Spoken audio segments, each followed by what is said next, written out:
Ação do Evangelho de Nosso Senhor Jesus Cristo, segundo Lucas. Glória a vós, Senhor.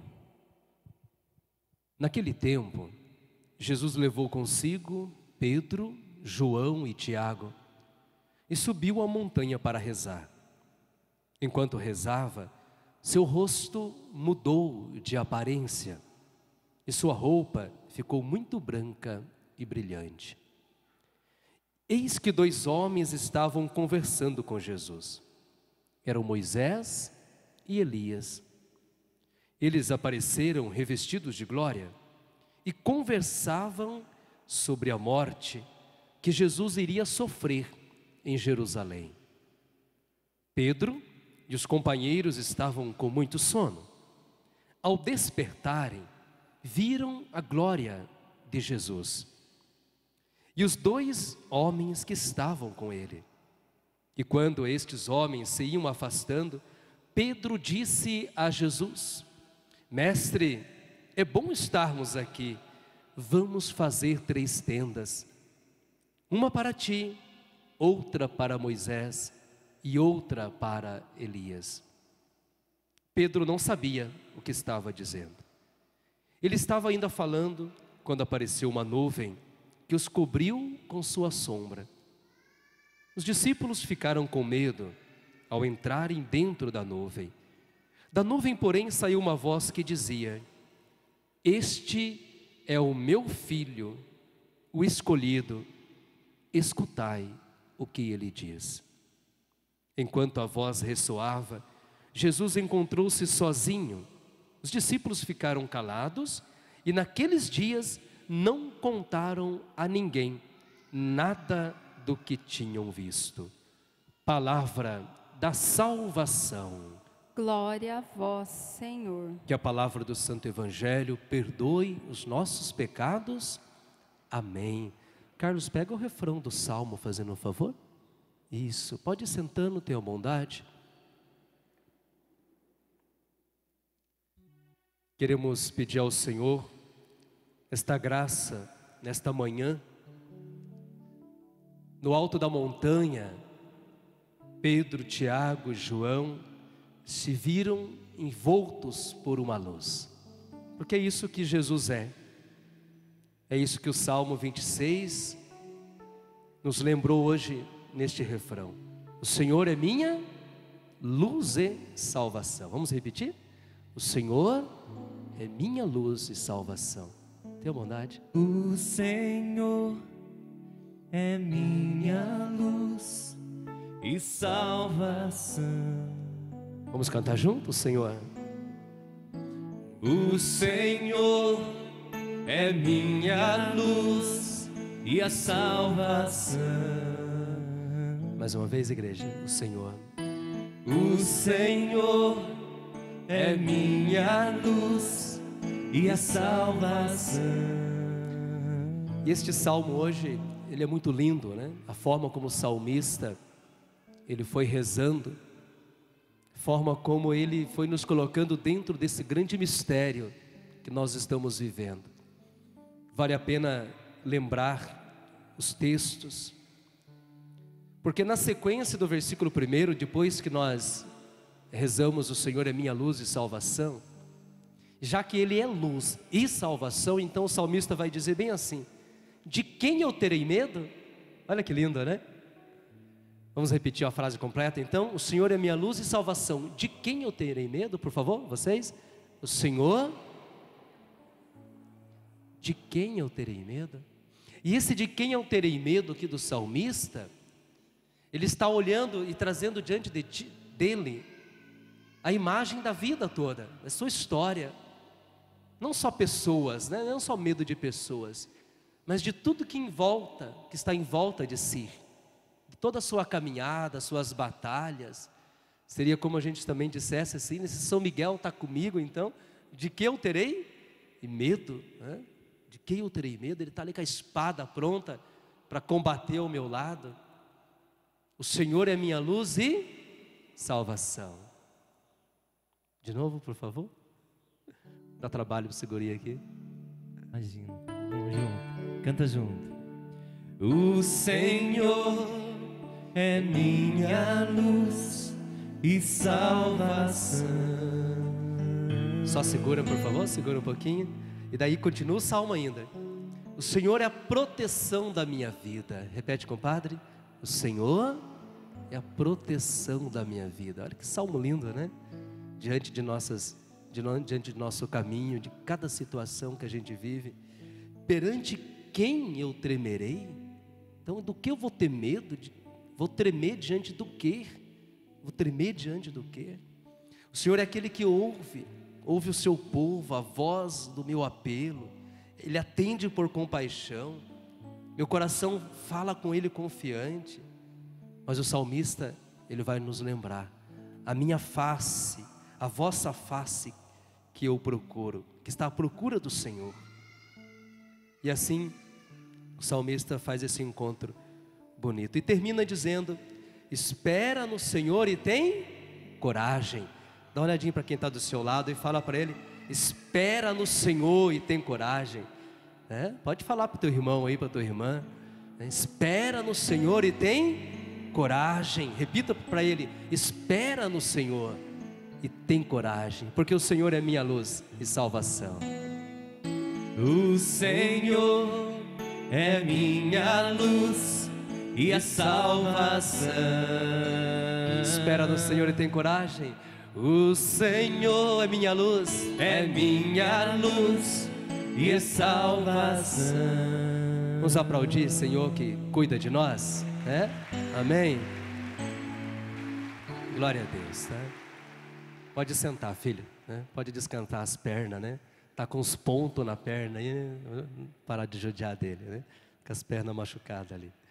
Mas terminou o salmo então dizendo no versículo 14: espera no Senhor e tem coragem. Gente, olha que lindo hoje o testemunho que começou com Abrão, né? Nós temos um personagem hoje, mas aqui é muito interessante. Quem é Abrão?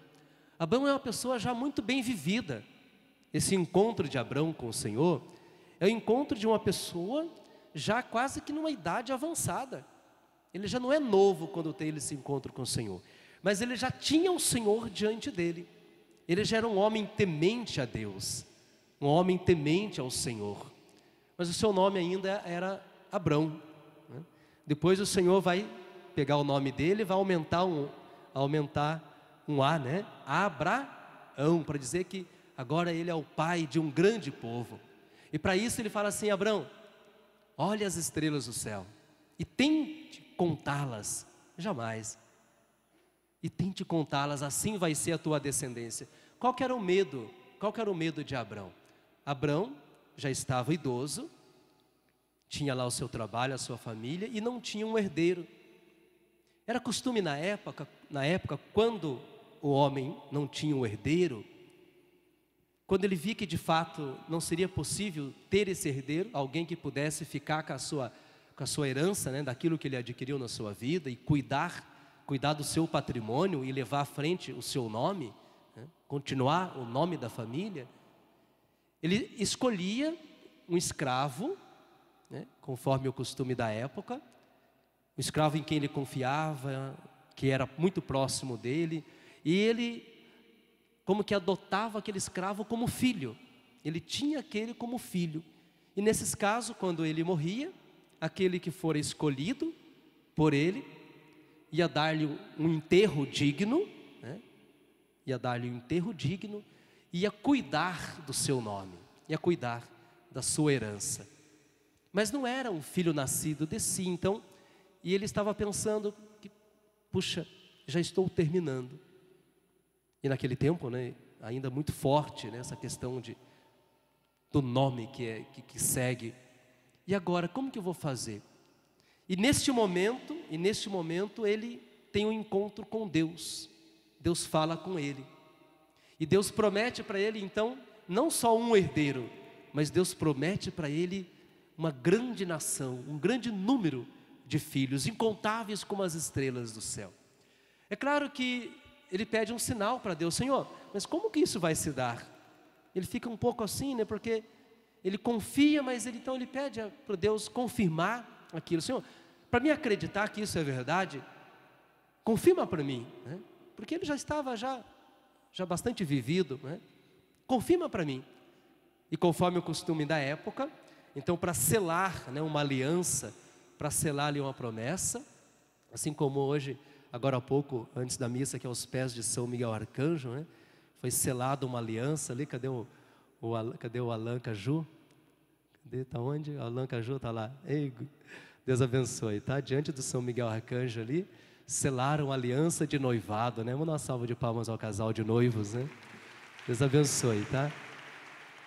Celebramos a Santa Missa pedindo as bênçãos de Deus. Então, assim como eles selaram ali um compromisso, uma aliança de noivado, era costume também selar uma aliança, né? Uma promessa. Então, partia-se um animal no meio, colocava ali as partes frente uma para a outra, e passava-se pelo meio daquele sacrifício, e fazia até uma promessa, um juramento, e era um juramento muito forte, porque como que se lançasse uma maldição sobre si mesmo, né? Ele lançava uma maldição, ao passar selando a aliança, ele dizia: olha, se eu não for fiel, vamos dizer assim, né, que recaia um raio sobre a minha cabeça, vamos dizer mais ou menos assim. Ele lançava uma maldição sobre si mesmo, para mostrar a seriedade daquela aliança. Então, olha, tem um texto da oração do povo, né, exilado, que eles vão rezar bem assim: se eu não for fiel, né, se de ti, Senhor, não me lembrar, que resseque a minha língua, né? A oração do povo de Deus no exílio, né? Se de ti, Senhor, eu não me lembrar, que resseque a minha língua. Então era uma forma que eles tinham de selar uma promessa, uma aliança com Deus, lançando a maldição sobre si mesmo, para dizer da seriedade, né? Para ser, como às vezes algumas pessoas acabam falando, né? Não, eu juro pelo meu pai, né? Eu juro pela minha mãe. Assume algumas palavras fortes assim de juramento, para dizer que é sério o que está acontecendo aqui. É verdade, eu prometo, eu juro, né? Eu prometo, eu juro. Então tinha esse costume. Por isso que Deus falou: parta aí um animal no meio, coloque as partes, e eu vou selar essa aliança contigo. E Deus então, o fogo que passa, simbolizando-lhe a presença de Deus, passando no meio daquele sacrifício, selando a aliança. Só que na aliança de duas pessoas, conforme o ritual, os dois passavam pelo meio do sacrifício. Uma parte, né, a gente selava a aliança, eu passava e a senhora também passava. Os dois faziam a promessa.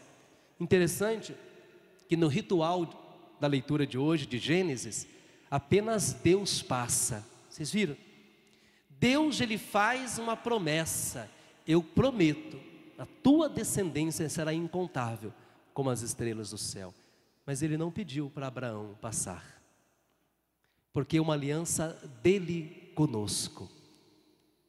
Mas ele quer também que essa aliança aconteça a partir de cada um de nós. Mas é ele que se compromete: eu vou descer e vou dar minha vida por eles.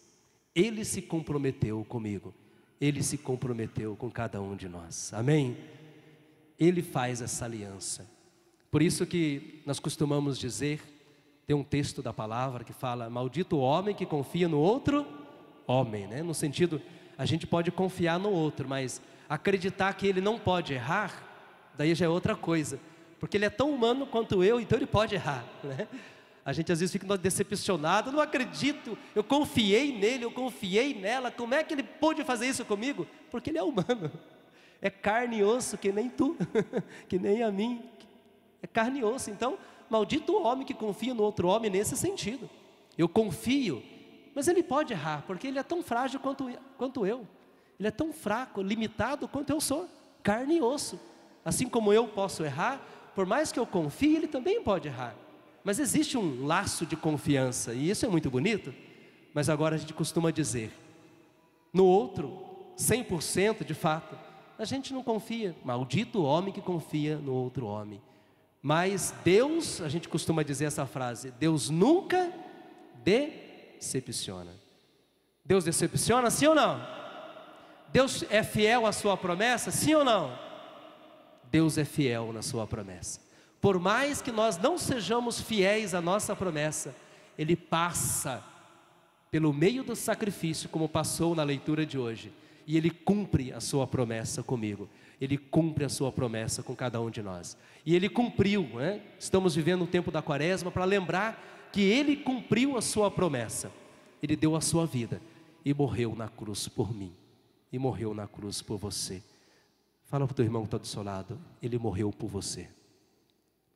Amém? Agora fala para ele então, mas Ele ressuscitou por você.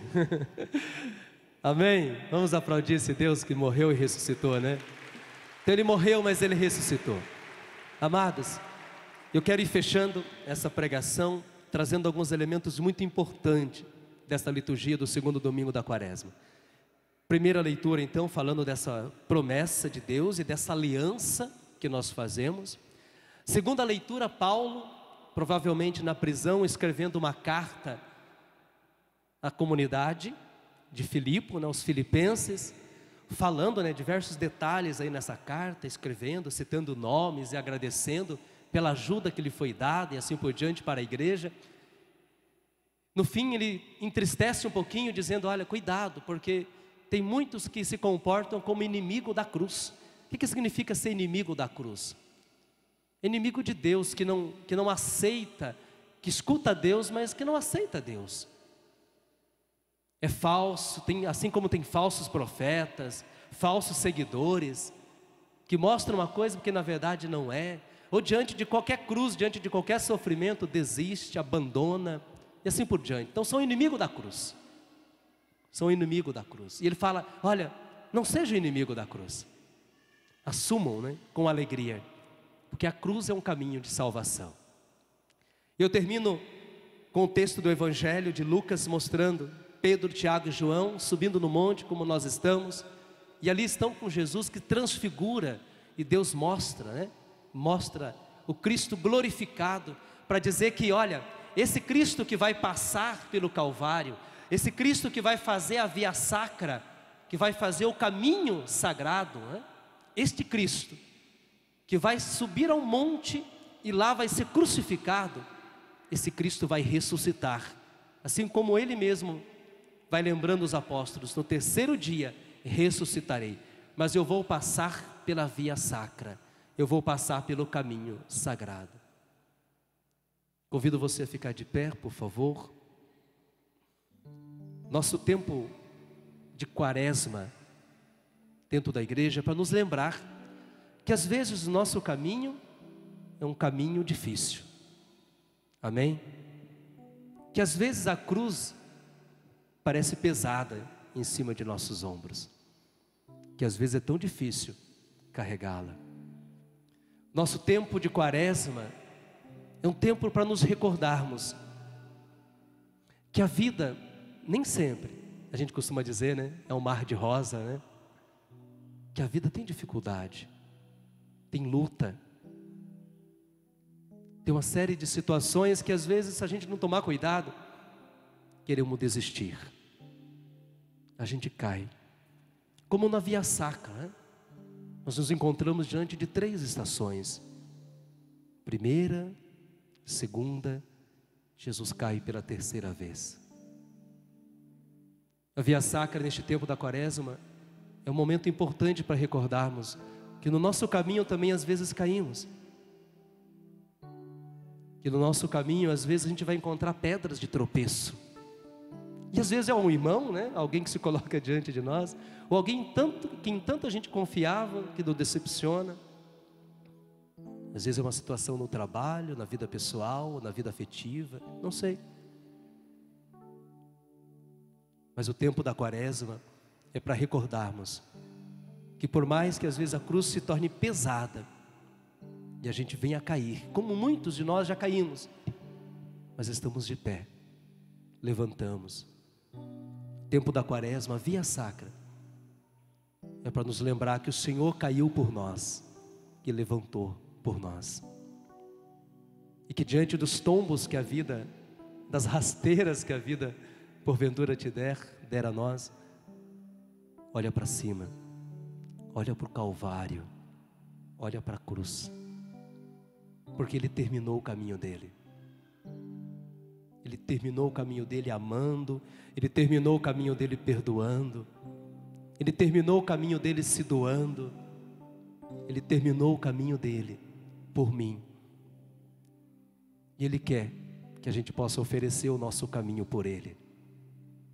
Então ofereça cada parte desse caminho. Casamento, família, trabalho, as diversas situações, alegrias e tristezas, né? Ontem achei bonito, fiquei edificado. Depois que terminou a missa, durante a missa, por um instante de segundo, eu falei do meu pai, né? Porque o pai está muito doente. Até hoje, essa noite, eu sonhei com ele. No sonho ele estava falando, né? No momento ele não está praticamente, com poucas expressões, né? Quase que nem falando. Entre diversas complicações de saúde, o câncer no pulmão, já avançado. Nós estamos aguardando, né? Cuidando dele. Cuidando dele. Na esperança que possa melhorar. Mas se não melhorar, na esperança que um lugar no céu esteja preparado para ele, né? E ontem eu dizendo que, dessa forma, né? Que nós estamos entregando no coração, no colo de Maria, né? Onde nós entregamos, no colo de Maria, entregando no coração de Jesus, e ao mesmo tempo, né? Se Deus quiser fazer o milagre, estamos também abertos à graça, né? Mas enfim, depois alguém me mandou uma mensagem, falou assim: padre, a minha amiga foi na missa, e aquilo que o senhor falou sobre o jeito do senhor conversar com Deus, sobre a situação do teu pai, mudou o jeito dela falar com Deus. Olha que lindo, né?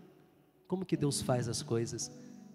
Ela disse: padre, o jeito que o senhor falou do seu pai, na sua conversa com Deus, na sua forma de acreditar, de confiar, de entregar, na sua experiência diante desse momento de dor e de toda a família, fez a diferença na vida dela, porque ela já não sabia mais de que forma conversar com Deus, porque o pai dela também está numa situação de fragilidade muito grande, e ela já não sabia mais como falar com Deus, e o jeito do Senhor falar com Deus ensinou ela a também a ter um novo jeito de conversar com o Pai, com o Senhor. Olha como que Deus vai trabalhando no nosso caminho para a vida. E é isso que nós estamos fazendo. Estamos a caminho do céu. E nesse caminho, às vezes passamos, né, por diversas estações. Dá uma olhada aí pelas beiradas do santuário, né? Tem diversas estações aí, não tem? São diversas estações. São diversas. Encontro com a mãe, Sirineu que ajuda, cai pela 3 vezes, vestes que são tiradas, pregos que são colocados, cruz que é entregue, e assim por diante. Mulheres que choram, chicotes, palavras duras, pessoas que não compreendem o caminho, outras que acolhem e ajudam. Mas o caminho está aí. Jesus começa, dá a volta e vai fazendo. É o caminho de Jesus, mas também é o meu caminho, é o teu caminho. E é nesse caminho que a gente encontra Maria, que nos consola, Sirineus, que nos ajuda, pessoas que estão do nosso lado, pessoas que às vezes não estão do nosso lado, que torna o caminho um pouco mais difícil, mas é nesse caminho, nessa via sacra, que é a minha via sacra, que é a tua via sacra, nós temos Deus que está do nosso lado. E Ele é a minha luz e salvação. O Senhor é minha luz e salvação. Coloca a mão no seu coração, vamos terminar apenas com esse refrãozinho novamente.